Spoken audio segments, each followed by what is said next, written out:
కావ్య బయటికి రా, వాళ్ళు వెళ్ళిపోయారు.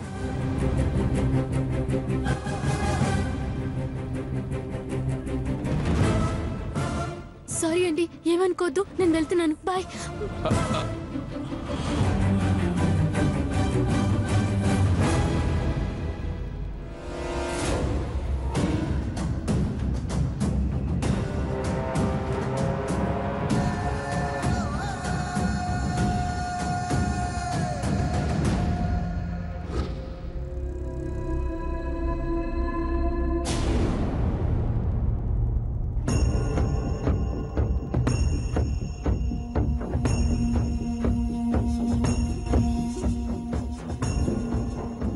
మళ్ళీ ఓసారి ఫోన్ చేసి చూడవే. ఎన్నిసార్లు చేయాలమ్మా? ప్రతిసారి స్విచ్ ఆఫ్ అని వస్తుంది. పెళ్లి కుదిరిన పిల్ల ఇప్పటిదాకా ఇంటికి రాకుండా ఎక్కడికి వెళ్ళింది? కనీసం చెప్పి వెళ్తేనైనా ధైర్యంగా ఉండేది. చిన్నక్కతో కలిసి ఇన్విటేషన్ ఇవ్వడానికి వెళ్ళిందేమో.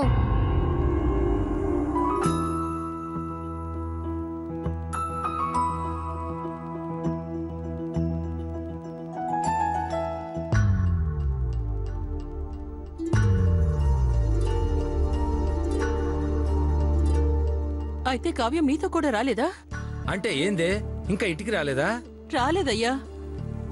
ఫోన్ చేయకపోయారమ్మా? చేశానక్క, స్విచ్ ఆఫ్ అని వస్తుంది. ఇంతవరకు రాకపోవటం ఏంటి గోదారి? కనీసం ఎక్కడ పోయిండాదో కూడా చెప్పలేదా? లేదయ్యా, అందుకే భయంగా ఉంది. ఎందుకమ్మా భయం? అదేమైనా చిన్నపిల్ల? ఎక్కడ తప్పిపోతుంది? సెల్ ఫోన్ లో ఛార్జింగ్ అయిపోయి ఉంటుంది. ఏ ఫ్రెండ్ తోనో ఏ షాపింగ్ కో వెళ్ళుంటుంది.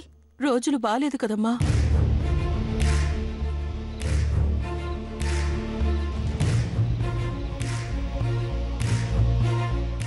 అదిగో వచ్చేస్తుంది.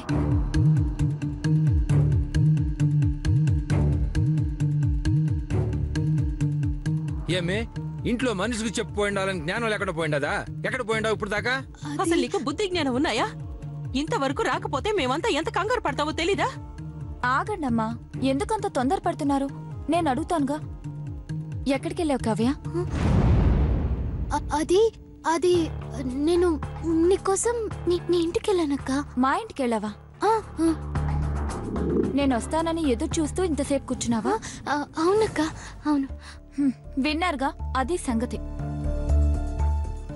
అమ్మా, ఆఫీస్ నుంచి వస్తూ వెళ్ళానమ్మా. ఏడ్చినవులే, ఇంకెప్పుడు అట్ట పోవాకు. ఇంకొకసారి చెయ్యదులే నాన్న. అమ్మా, నువ్వు వెళ్ళి కాఫీ తీసుకురా. దివ్య, నువ్వు వెళ్ళి వాటర్ తీసుకురా. సరే అక్క.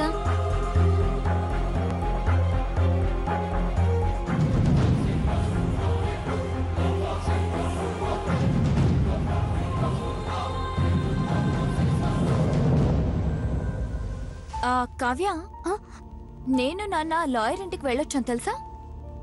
ఓ అవునా? ఎలా ఉందక్క ఇల్లు? బ్రహ్మాండంగా ఉంది. ఫర్నిచర్ కూడా సూపర్ గా ఉంది. హాల్, బెడ్రూమ్స్ అన్ని బానే ఉన్నాయి. కానీ ఆ కిచెన్ ఒకటే ఆగ్నేయంలో కాకుండా ఈశాన్యంలో కట్టించాడు. ఎందుకు? అదేంటి, కిచెన్ ఆగ్నేయంలోనే ఉంది.